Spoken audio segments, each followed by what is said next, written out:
If you could quickly stand for a group photograph, and then we can make the changes on the dais.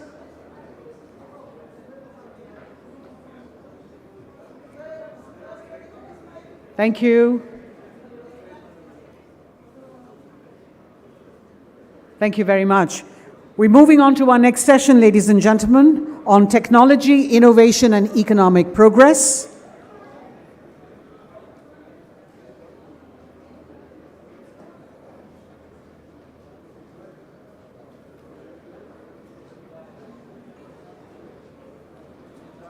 In our increasingly tech-driven world, digitisation is reshaping every facet of our life, and acknowledging the role of innovation in sustainable development and addressing societal and environmental challenges, policy recommendations and interventions are essential to drive technology, innovation and R&D across industries and foster widespread adoption. So as I request you all to please take your seats, we'll quickly make the changes on the dais. Ladies and gentlemen, may I request those who are standing to please quickly take their seats. We delay the next session then, if you're going to gather in front of Wazir.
Ladies and gentlemen, this session will discuss the significance of technology, innovation and R&D for economic advancement and explore how economies and businesses can attain a competitive technological edge.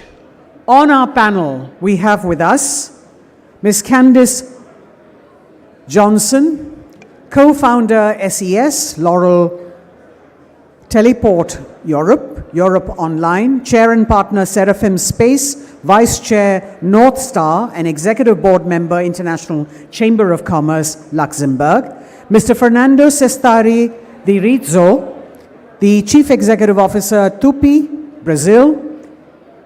Mr. Baba Kalyani, Chairman and Managing Director, Bharat Forge, India. Ms. Roshni Nadar, the Chairperson of HCL Technologies, India. Mr. Nicholas Dirks, Chief Executive Officer, New York Academy of Sciences, USA.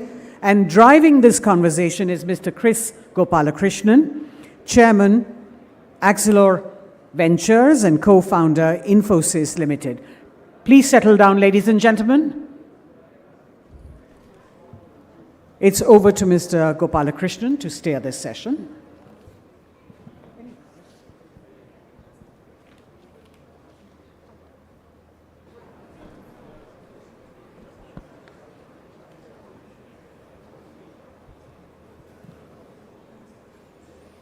A good afternoon to all. I'm pleased to welcome the distinguished panelists from across the world with whom we have been working very closely for the past 7-8 months. The last few months have been very engaging with extensive deliberations on all the B20 subjects, tech, innovation and R&D being one of them. Multiple deliberations among nearly 170 members from across the globe have brought forth some very interesting recommendations. The task force worked with a vision to leverage the combined B20 capabilities on technology, innovation and R&D to promote the sustainable development goals through technology-led affordable solutions and global scale business models. With this in view, today's session shall focus on exploring ways to harness the potential of tech innovation and R&D towards a progressive future and how B20 nations can join hands to address pressing challenges and offer solutions that are truly global in nature. Promoting sustainable progress and addressing social and environmental challenges through innovation is crucial for achieving long-term economic growth and global well-being. We are at an opportune time when emerging technologies are going through paradigm shifts and are at the threshold of promising a potential that if we direct the collective intent and actions towards it can create a better future. We would also like to emphasize that the G20 nations and the Business 20 group should work together to create mechanisms for collaborations in areas including Industry 4.0, Internet for all, deep and emerging technologies like cancer research, medtech, space tech, mobility, circular economy, green data centers, biomaterials and bioenergy, increase the number of women in STEM-related areas, and human-centered design. One of the key pillars is the promotion of technology, innovation and R&D through digital platform for global collaboration. This platform will serve as a hub for experts, scientists, and visionaries to share ideas and collectively tackle some of the most pressing challenges we face. Possibilities for breakthrough discoveries are many, opening new avenues for progress.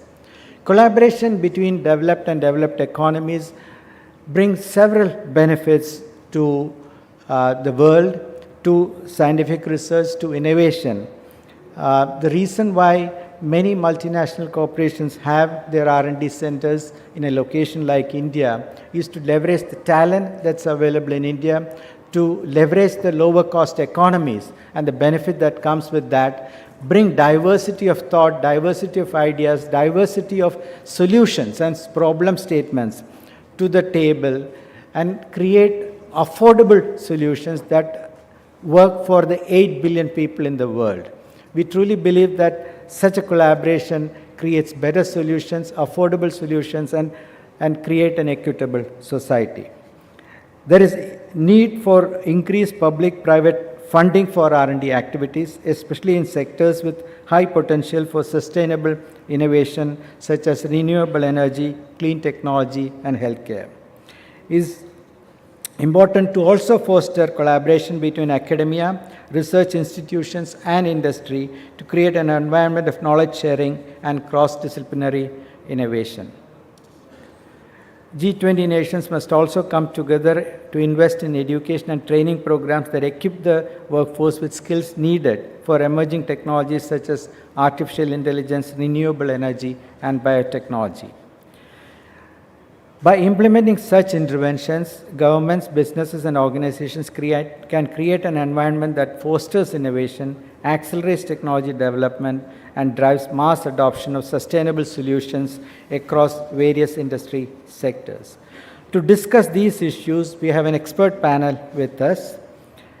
Ms. Candace Johnson, co-founder SES, Laurel Teleport Europe, Europe Online, Vice Chair, NOTSAR, and Executive Board Member, International Chamber of Commerce, Luxembourg. Fernando Sestari de Rizzo, Chief Executive Officer, TUPI, Brazil. Nicholas Dirk, Chief Executive Officer, New Academy of Sciences, US. Roshni Nader, Chairperson, HCL Technologies, Co-Chair, B20 Task Force on Digital Transformation. And my co-chair, Baba Kalyani, Chairman and Managing Director, Bharat Forge, India. Now, before we go to the individual panelists, I would like to share with all the B20 Task Force, I would like to share with all that the B20 Task Force on Technology, Innovation, R&D, in its task of creating an environment that encourages G20 nations in the world to pursue solutions that lie beyond the obvious, we created a compendium of innovation projects from the B20 nations, including India. This compendium is a compilation of more than 125 technology projects deployed across G20 countries. I'm happy to share that 62.5% of the entries are not Indian, that means from outside India, and it's meant to serve as a knowledge resource for organizations and governments around the world. The successful projects were shared by the members of the B20 Task Force on Technology, Innovation, R&D as case studies through an extensive consultative process. Each project describes the technology, product, process, service, or some of all these, its impact, the challenges faced, collaborative models adopted, and the associated SDGs and more. The compendium will serve as a useful guide to ignite new ideas, scale up existing projects, explore collaborative areas, and lead to enabling frameworks and regulations across geographies. Now, with this, I would like to request all panel members to officially release this compendium. So I will also come over. Yeah.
One of our recommendations is that this compendium be refreshed every year as part of the G20 and the B20 process. Now I'm going to request each of the panelists to share their opening remarks for about 4 to 5 minutes around, of course, technology, innovation, R&D, the need for collaboration, the technologies that they believe will have the maximum impact on the Sustainable Development Goals. So let me invite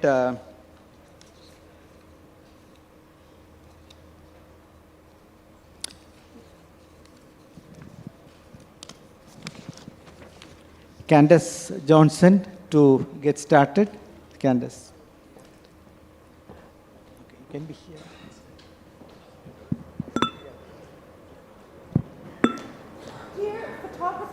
And Mars.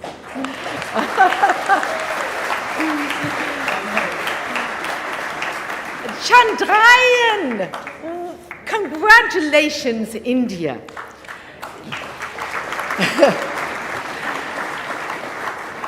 You know, I asked the chairman, I said, I can't speak today and not speak about space, because it is truly what you have done.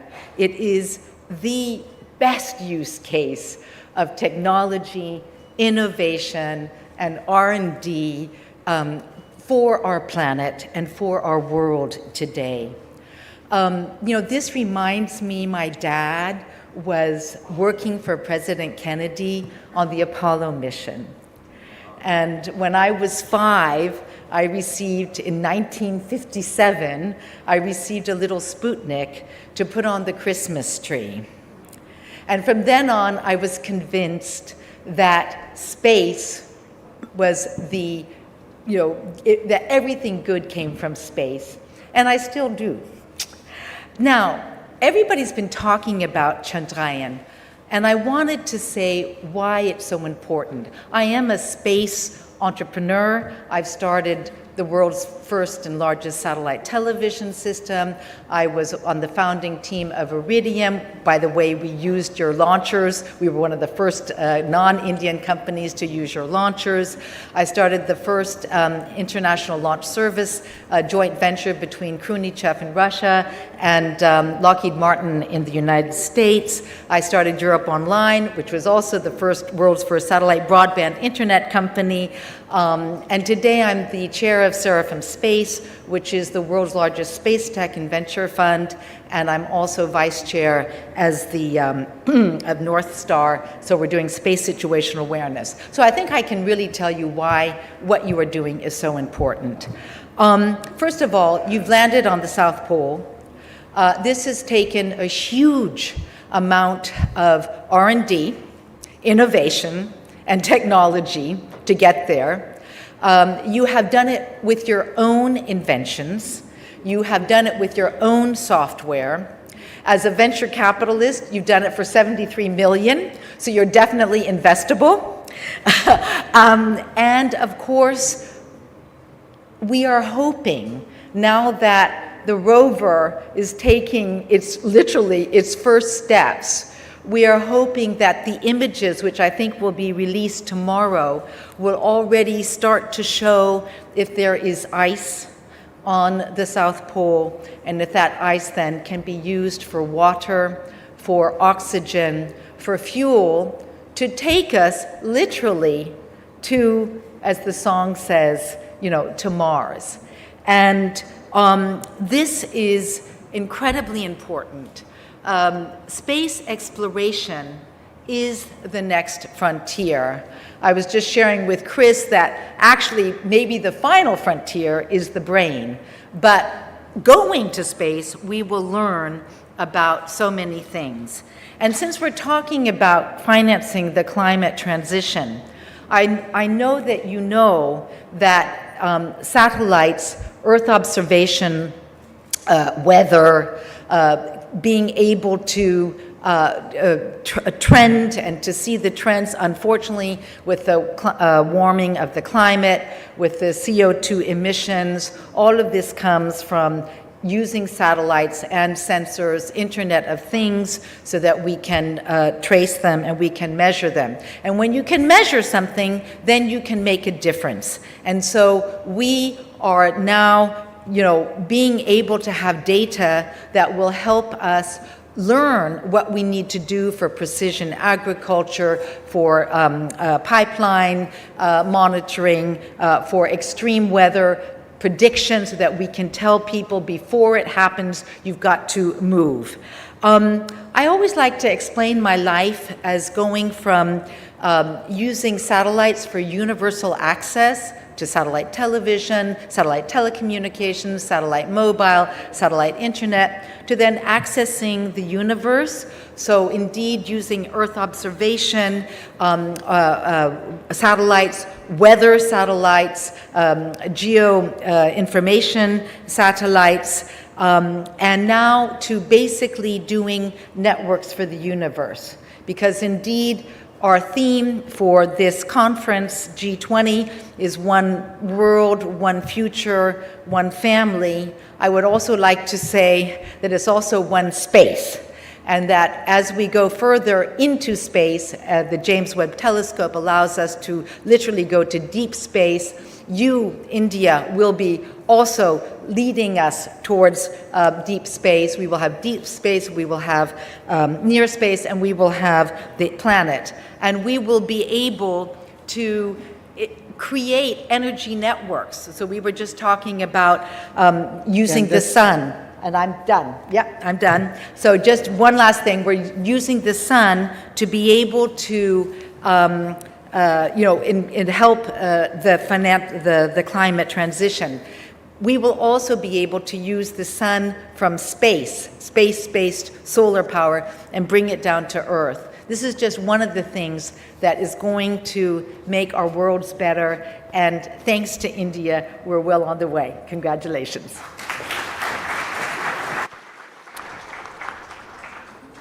Thank you. That song was really a surprise, and a pleasant surprise, I must say. And it puts pressure on the rest of the panelists now. They can dance. No, maybe they can sing also. Let me now request Nick Dirks, the CEO of New York Academy of Sciences, to give his opening remarks. Thank you. It is wonderful to be here at the B20 and to be in India. I'm not going to sing, which will be good for everyone here. But I am going to say that I will just match Candace in invoking my father, who came to a college in India in 1963, bringing me and my family with him. And it was because of that visit, during which he was advising the new principal about how to change the curriculum in a post-colonial India, that led me to come back to India time and time again to do first my academic research and now to be here with all of you for this very inspiring conference on this extraordinary week for India and indeed for the world.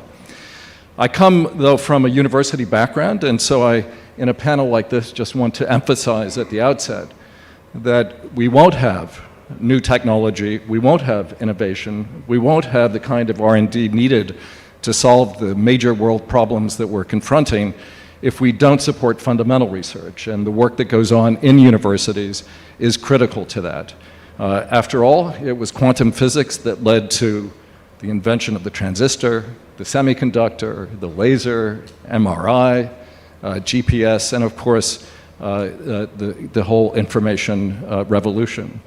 It was the discovery of DNA in 1953 that led ultimately to the discovery of the capacity of mRNA to be used to create vaccines that we were so dependent on during the pandemic, and indeed to forge new technologies of gene editing around CRISPR-Cas9. All of these, and there are many more examples, show that without fundamental research, we won't have the kind of applied knowledge that we need for technological progress and advancement. Now, scientists are very good at collaboration across borders. Universities are not always so good. And one of the things that I've worked on during my career, including when I was chancellor of UC Berkeley, was precisely to move universities to work more closely together. The B20, the G20 is a perfect venue in which to I think, rededicate ourselves to the proposition that all research work needs to be shared. It needs to be done in institutional collaborations of a kind that will not only translate into more knowledge being produced, but having that knowledge then available for the kind of R&D innovation that is so critical for the future of our world. My current role at the New York Academy of Sciences includes trying to support fundamental research, but also translational research. It is something that I'm very proud of, that we are collaborating with Tata and Sons in order to have a new Tata Transformation Prize that will begin this year to reward work being done in areas around healthcare, agriculture and food security, and environmental sustainability that precisely translates fundamental research into applications that will be critical for these important domains in India's current situation and as it confronts the future. And again, that's an example of the kind of collaboration, I think, that brings all the benefits of university research to bear. Anyway, I'll make further comments later in the panel, but thank you, Chris, for convening us, and thank you for the work you did in the task force, which has produced the extraordinary recommendations, I think, that give us a real roadmap for working together in all of these areas. Thank you. Thank you, Nick. And the role of basic research, this is something I also tell my colleagues in the industry, academia, that we need to make sure that industry and academia work together, industry invests more in research. We'll come back to that in the next round. And then, now let me request Fernando Cestaris de Rizzo to give his opening remarks. And by the way, Brazil is the next, hosts the next presidency for G20. Fernando. Thank you, Chris. Good morning, all. I want to first thank Chris for his leadership in this process. I think we did a great work, a lot of important things. I think a major concern we always had in this process is to be able to reach constructive deliverables in this process. And we were able to broaden the approach from the digital world also to the physical world. And this is an area that I want to touch here because the developing nations, they have demands that are necessary for basic sanitation, low-cost basic sanitation, for water, for energy security. And I think the manufacturing industry, as I'm a part of it, we are able to provide viable and scalable solutions to provide a low-cost conditions for these people, okay? I think when it comes to the G20, the major reason is to take care of the underprivileged people of these nations. And we should be able to drive all our efforts in this direction and to create a better world and a dignified life for these people. So a lot of the focus has been done in this direction. When we talk about Brazil, that will be the next hosting nation. We'll be talking a lot about biofuels, because in the meantime, we need to provide these conditions for the people. We have to take care of climate change. And we need to look in all potential opportunities. I always like to say that we waste a lot of energy. When we produce protein, we waste energy to the atmosphere because we're not able to capture the methane that we are producing as well. And this methane could be used as a fuel to provide better conditions for the people. So a lot of our efforts will be done in this direction. So the Brazilian Industry Confederation is absolutely committed to continue the India's legacy on these B20 forums. Okay, thank you, Chris. Thank you, Fernando. You raised important points about one on the addressing the needs of the underprivileged, second, the energy conservation. Thank you. We'll come back to that again. Now let me request Roshni Nada, Chairperson, HCL Technologies, to make her opening remarks. Thank you. I wasn't part of this task force, but I was the co-chair of the Digital Transformation Task Force. So I'd just like to lay out to you of some of the recommendations that we made and how I think that they connect very well to innovation, R&D, technology, and most importantly, access. Our first recommendation was to bridge the digital divide by accelerating universal, future-proof, and transformational connectivity across all regions and geographies to increase digital penetration. Our second was to address digital literacy and skill gap by developing a minimum global standards framework. And the third was to promote enterprise transformation for MSME through access to sustainable finance, a globally recognized and sector-specific digital toolkit, and definitely a favorable regulatory environment. And then the fourth was to promote digital trust by developed harmonized cybersecurity standards and frameworks and bridge the cybersecurity skill gap. When I look at innovation and R&D, I think it's extremely important to realize that the digital platform enables sharing of innovation and R&D across various geographies.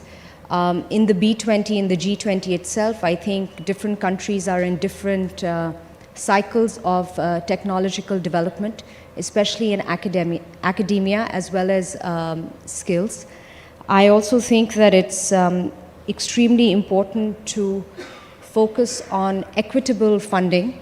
The funding across innovation and R&D is very different in different countries. I think Chris also mentioned in his opening remarks that when we talk about focus in research and how does equitable funding flow across different geographies, I think it's also very important, in addition to equitable funding for innovation and R&D and tech, are women in STEM at the center of such access and opportunity.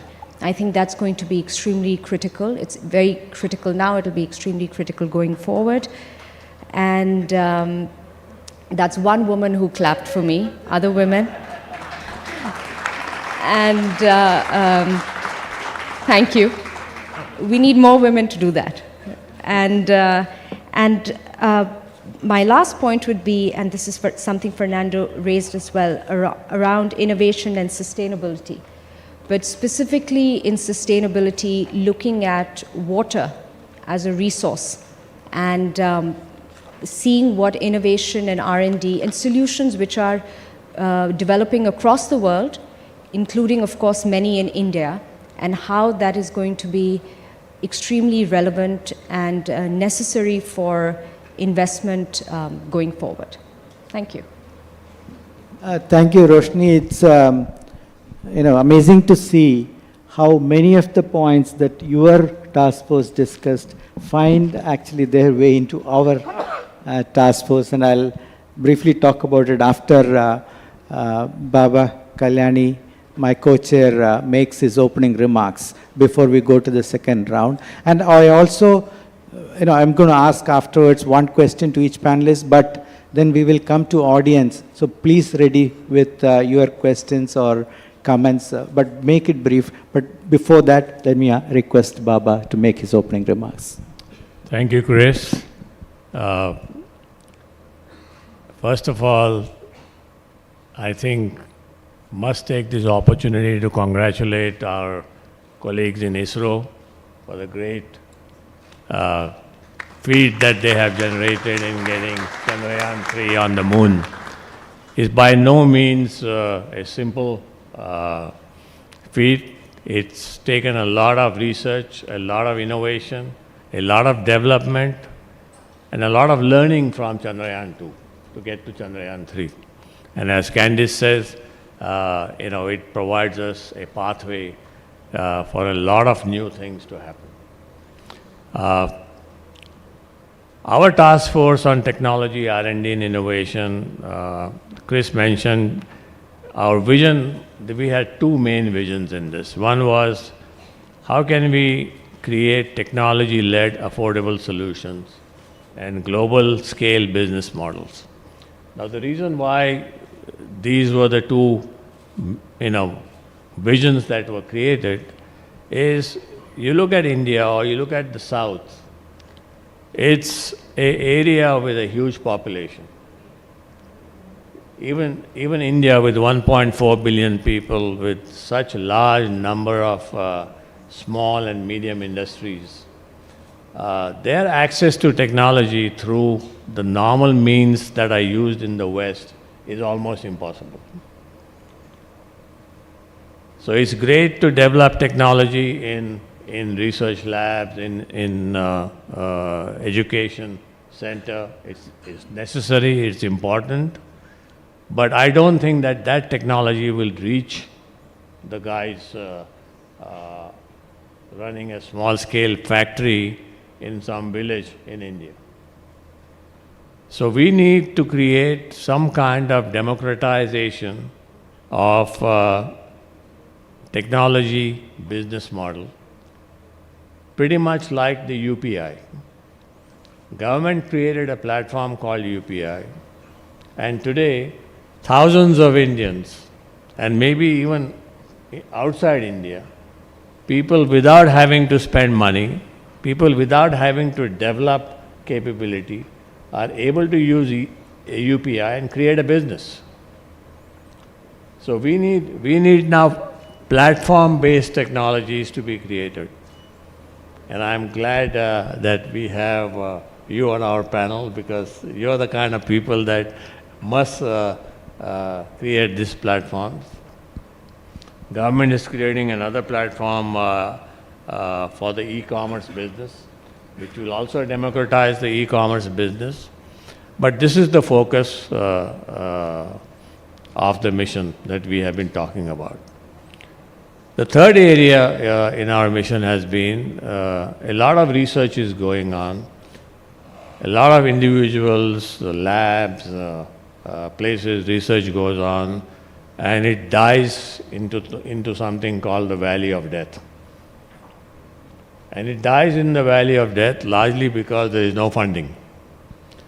Now here is where the government needs to come and fund to allow the research to come out of the valley of death, to get into a product, as Candice told me in her very good definition, that no VC will fund something at TRL level 6. It needs to be TRL level 9 to fund. Now, so this is the kind of problems we have. And these are the problems that were addressed.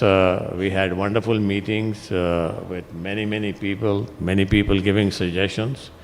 And a lot of these suggestions have come in the book here.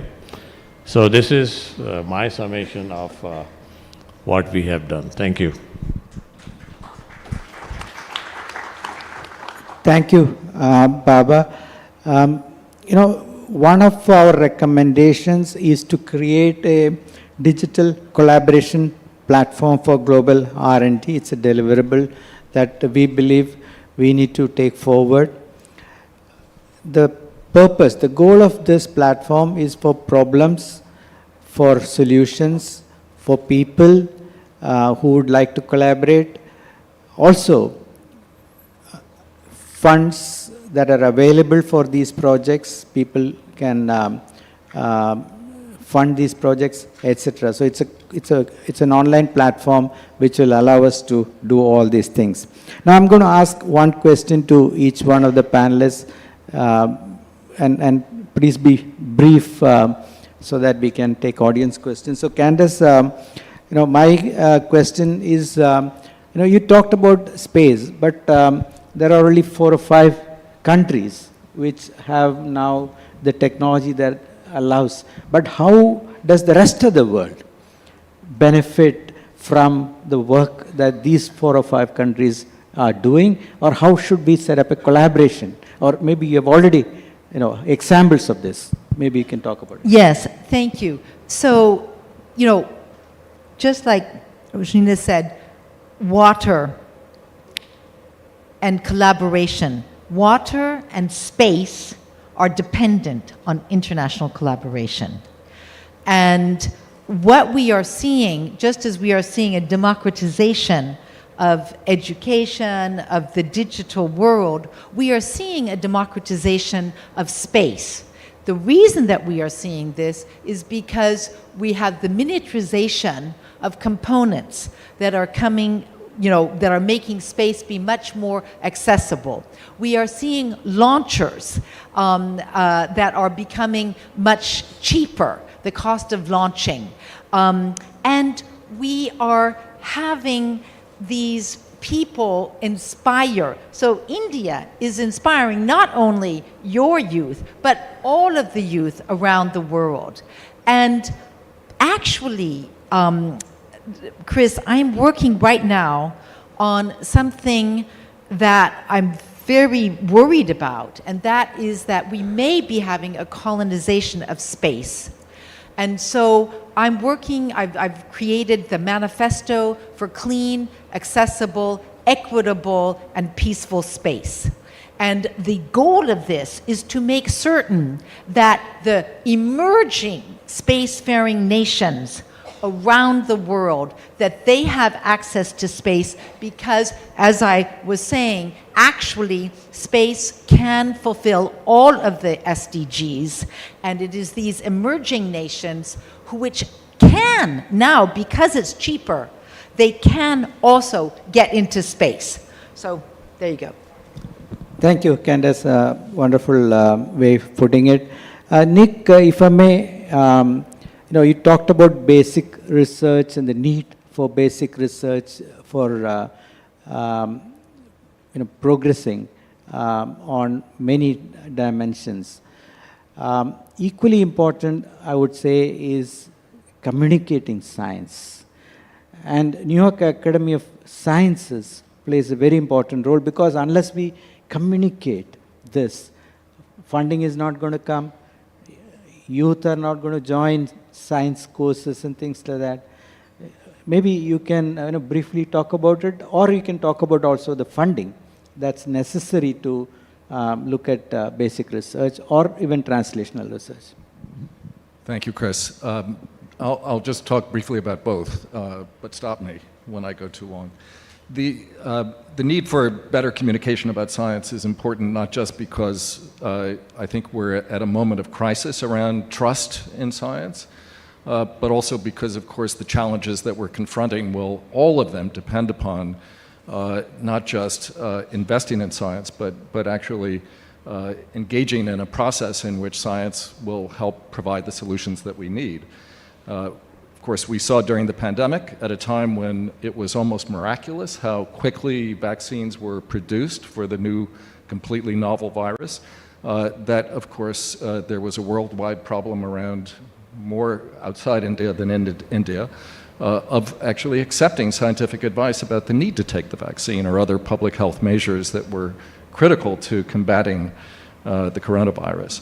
And in fact, in the United States, there's less trust in science now after the pandemic than there was before, precisely because of the kind of politicization that took place over science. So communication is important for scientists, and it's also important, I think, for public policy, government, and indeed industry to work together to try to find ways to advance. One of the problems, of course, in science is that it's a process. It's not a single truth or fact.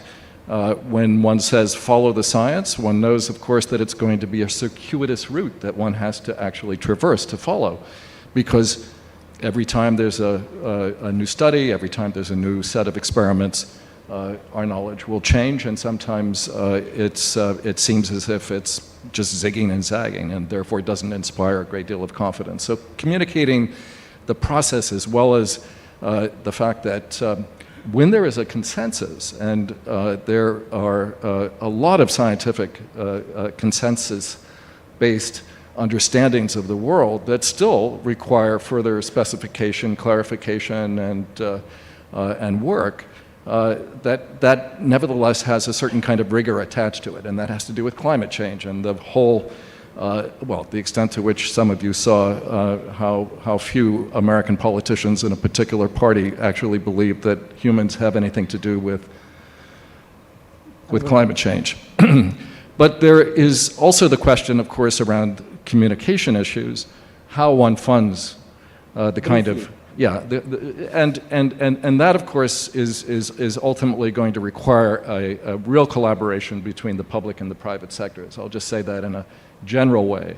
In the US, NIH, the National Institutes of Health, and the National Science Foundation fund an enormous amount of science, but increasingly it's business, industry, and philanthropy that is beginning to really pick up the slack. And I think there are models, even in looking at the kind of history of funding over the last 10 years, that will be important as the B20 tries to figure out ways to enact the recommendations of the task force on technology innovation and research and development. Thank you, Nick. Fernando, the question to you, you talked about the need to provide solutions to the underprivileged, to the 8 billion people in the world. For that, affordable solutions are required, and I strongly believe that we need to work collaboratively between developed and developing countries, higher cost nations and lower cost nations, and collaboration is also required in finding solutions. So, for example, the Amazon forest provides the carbon sink that the entire world believes that it's important for us to preserve. Now, again, from your point of view, from Brazil's point of view, how do you see collaboration today, and how do you believe it should be, to address these issues of access to innovation, finding solutions which are at large scale? These are massive problems, but how will collaboration help us in this? Thank you, Chris. I think what we learn in Brazil out of green technologies that are able to develop, increase, for example, soybeans. We produce soybeans in hot weather. That was a significant innovation development from Embrapa, which is our agency for development for agriculture. And these are technologies that should be explored around the world, right? We also are wasting a lot of energy when we produce beef, when we produce pork, when we produce grains, and we are wasting this energy. We have a number we use, like for every 10 porks, we produce 1 liter of diesel a day. So we could replace all the diesel we use in Brazil if we are able to capture this. And we are wasting, and this methane is going to the atmosphere. And I think part of what the work we are doing here, and to create a platform, a digital platform that we can share the ideas, share the innovation, and also try to find funding solutions. Okay, we have an example in Brazil that we have the funding solutions, funding alternatives and potential projects that we want to expand to the B20 next year to bring the ideas we came from this document moving forward. But really, I think we need to address these specific challenges and we need to focus a lot of energy in this direction. And I think I learned a lot of things in India, we can learn a lot of things in Brazil that we can share across the countries, and I think we're not doing a good job in this direction yet. Thank you, Fernando. Roshni, very quickly, you talked about digital technologies. I believe India has leveraged digital technologies better than any other country. The India Stack is a good example.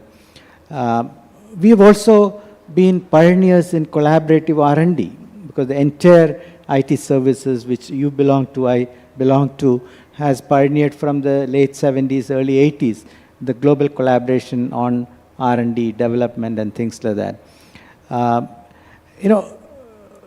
How do we take these learnings and how do we take this digital technology that we have developed and share it with the rest of the world? Any thoughts? Maybe you've discussed it in your task force also.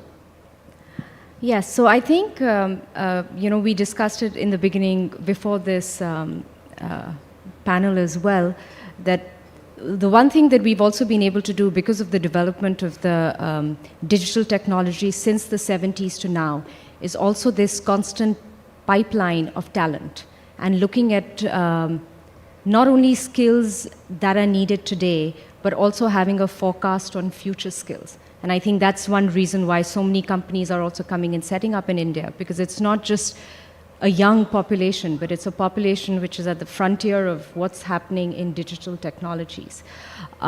If I was to just apply this to my opening statements that I'd made on, let's say, women in tech, or a focus on water and looking at the circular economies and what's happening in different parts of the world. For example, last year, and had we had this digital platform that we're talking about right now, we would have done it on the digital platform. But HCL launched a global fund, which was called the Aquapreneurs Innovation Initiative, which is to source the best in innovation and technology around freshwater conservation from around the world. And it's a $15 million fund, and we hope to find 10 aquapreneurs from across the world for the next 5 years. So by the end of the 5 years, we'll have 50 aquapreneurs. We announced our first set of aquapreneurs last year, and we've got 10. And it's amazing to see that we've had solutions from Argentina, from the US, from Singapore, from India, from Kenya, from Switzerland, across the world. And these are young entrepreneurs with amazing innovation. And the next step of the process is, how can we get all this innovation, I happen to be from India, is for them to come to India, to pilot their solutions here, and see if within this context they can scale. Because I think one of the other issues with global technology and skilling is it seems to be very contextualized. So the innovation is very specific to countries. But as we've discussed at the B20 and G20 is how can we take that to scale? So as you talk about digital technologies and I talk about skilling and training, so this is just one example where, because they will be able to scale. Not only will solutions, but the skills required for that kind of innovation will also get scaled. So I'm hoping that that's what one can learn from India, which is, it wasn't just the technologies, but it was how widespread the skilling is. And it could be similar for other areas as well. Sure. Baba, now I'm going to request you to come at the end. I'm going to open it up for audience questions. Okay, so we will start with the lady here in the front. Yeah, so I can see hands, but I can't see the faces. Then behind you, yeah. So can the second mic be given to? For efficiency, we can line them up, assembly line. That's what Michigan taught us. My name is Seema Chaturvedi. So please also direct the question, who you want to answer the question. Sure. My name is Seema Chaturvedi. I'm founder of a fund called AWE Funds, Achieving Women Equity. Thank you, Roshni, for shining a spotlight on the issue. Innovation, it is said, is promoted by diversity of thought, and yet less than 2% venture funding goes to women businesses or women-founded businesses. I understand that we can't solve every problem, but when the numbers are this stark, what can we, as leaders on the stage, and it can be anybody on the stage, Chris, I know you're a champion in venture investing, but Baba and Roshni and anybody else who wants to answer that, how do we make that trickle down a little more robust such that there are more women pulling their weight in something that they're very capable of, which is developing innovation that can scale and sustain? So the question is, how can we direct more funds to women-led startups, create more women-led funds? Correct. And support creation of such funds, right? Brilliantly paraphrased. So Candace and Roshni, two women in our panel, if you can. So I have created a number of funds, or shall we say SPVs, so special purpose vehicles, which only have women, to invest in women-led companies. And I think this is the best way to do it. I never expect anybody to help me. I've never done any government projects. I've always only done privately financed projects, and you know the projects that I'm talking about. So,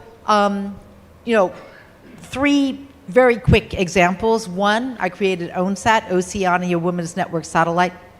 We today have the world's only high-throughput broadband internet in the Pacific, called Pacific, bringing high-throughput broadband internet to every single island in the Pacific. All of this was done by women, and the women on the ground are the presidents of the internet societies in those countries. I talked about one of my companies that is using the ISRO, the privatized launch now. It's called the Exploration Company. It's led by a woman, Helen Huby. I put together a group of women to invest in her. Barbara Belvisi, Interstellar Lab, she is doing pods, modules for life on Earth and life in space. She just won the NASA Deep Space Food Challenge. Here again, I put together a group of women to invest in her. So, for time, I'll go to the next question. So, Madhur, you want to? My name is Madhur Bajaj. I'm Vice Chairman of Bajaj Auto. As you know, many of the companies are going through, you can call it a recession or a downside. Now, they have very few resources, and they have to make a choice whether to invest in marketing and sales, get revenue, get cash flow, save themselves from bankruptcy, or invest in technology, innovation, and R&D, which is a little more long-term. It comes after some time. But revenue comes, sales comes, if it happens immediately, and saves you from going down the drain.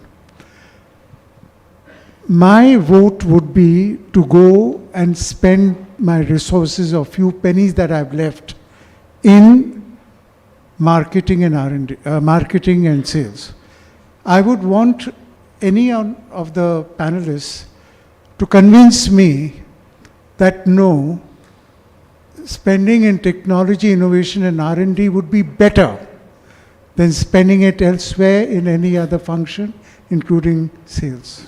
So, Thank you. Madhur, it's not a snapshot in time, and in snapshot in time, you may have, rightly, you're saying, your priorities will be different. But if you have money to invest, you need to think about long term, because,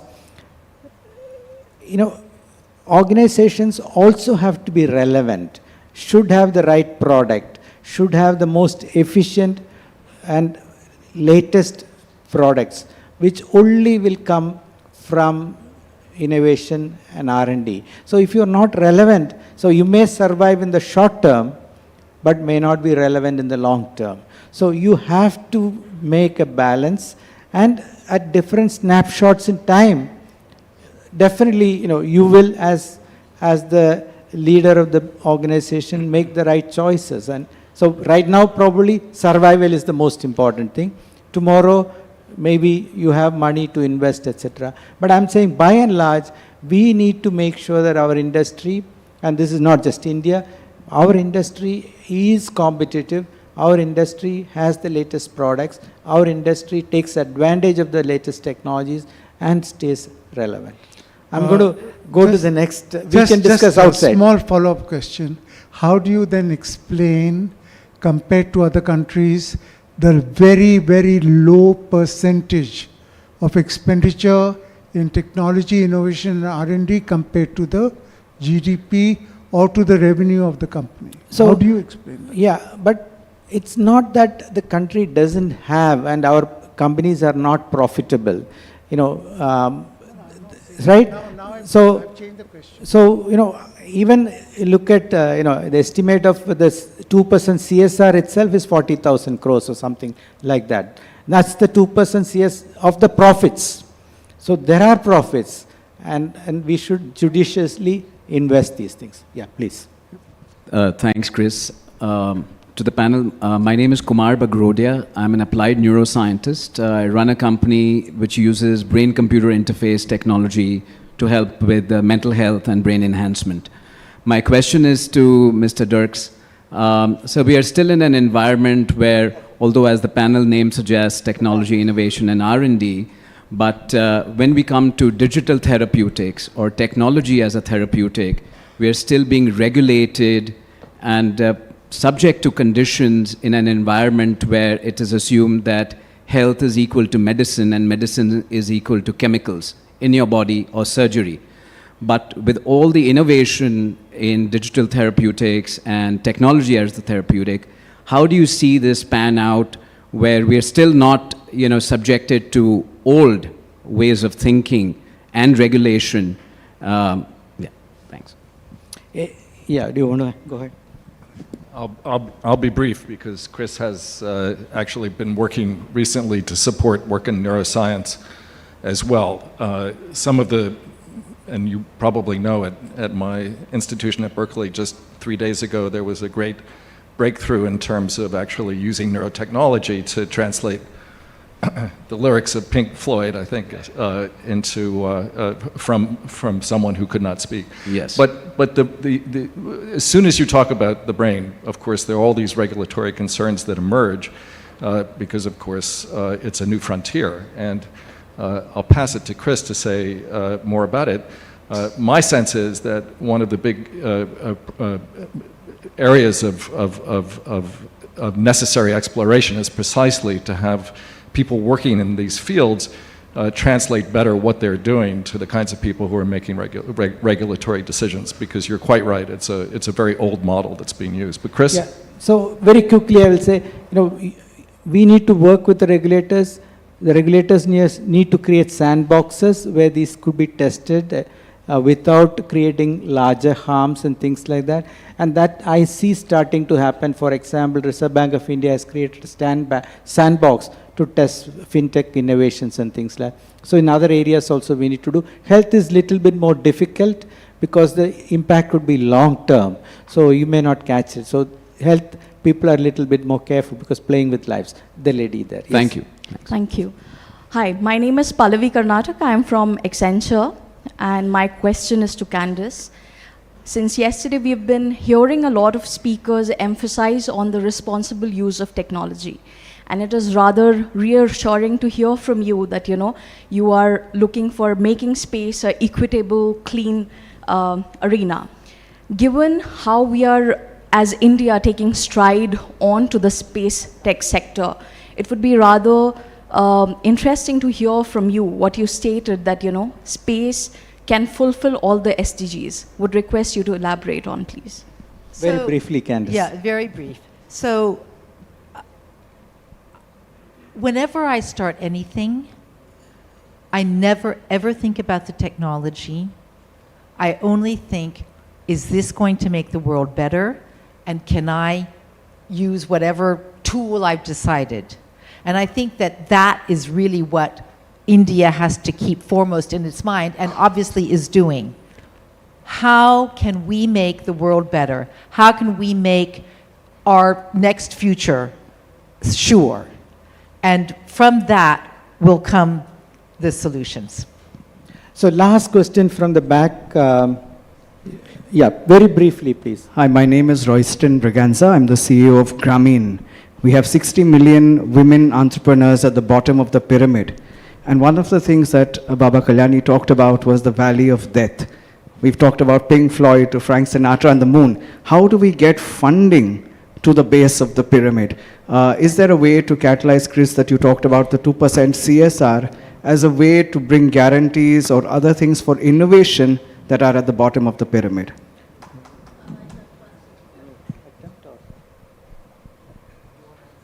I'll answer. Yeah. So it's an interesting question and definitely a challenge. But this is where the NGO sector plays an important role. Philanthropy plays an important role. Government plays an important role because, for example, in Karnataka, there's a program called Elevate. Under Elevate, they are giving grants. This year, 130 crores.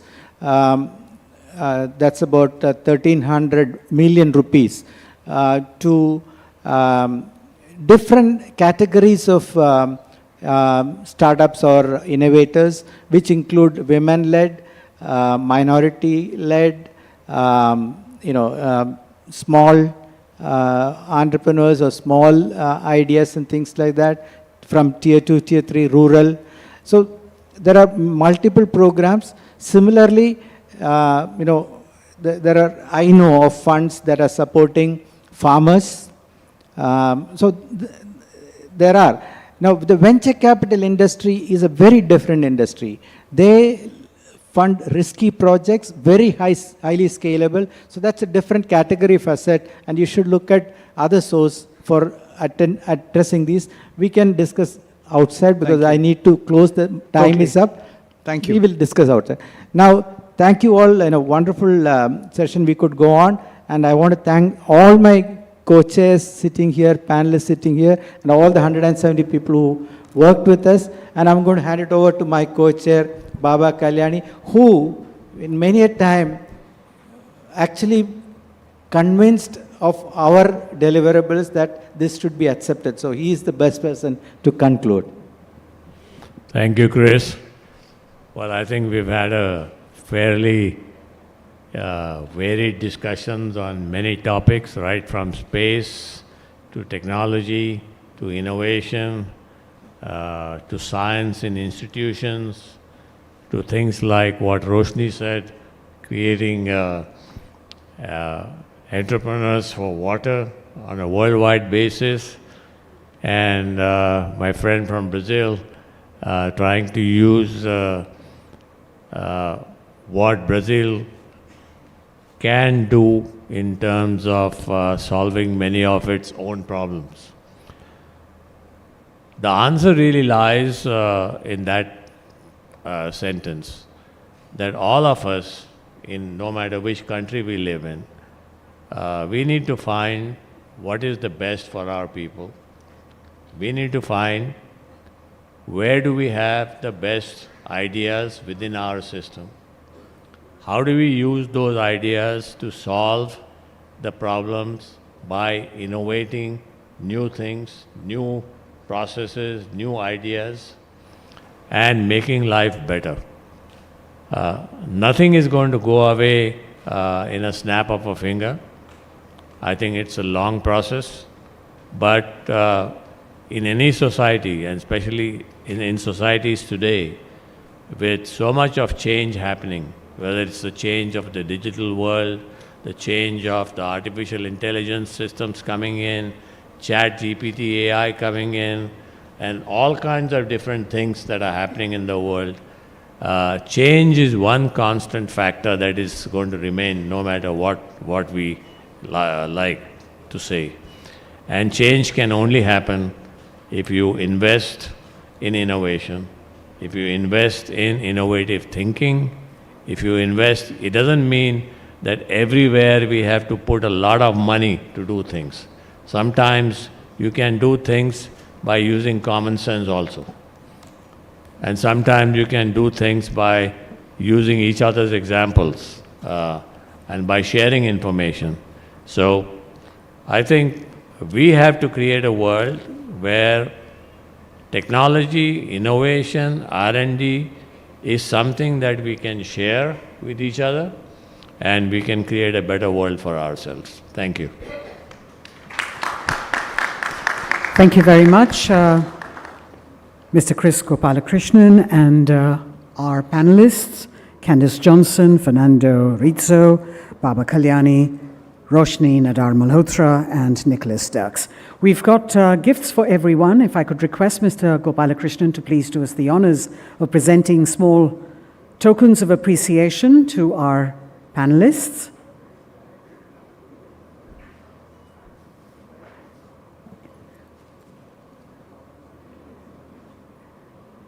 It's together, so there are two things that go to each person, yes. Ladies and gentlemen, please remain seated. We're going into our next session, so our speakers are already here. Please be seated.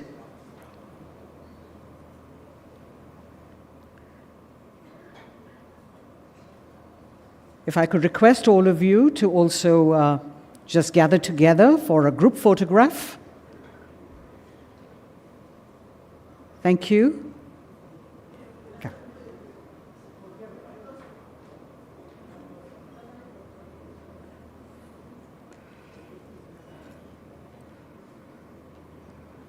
Ladies and gentlemen, our plenary session 8 panelists on technology, innovation, and R&D. Thank you very much. We move on to our next session, which is the plenary session 9, Balancing Growth and Inclusivity. We'll just quickly make the arrangements on the dais.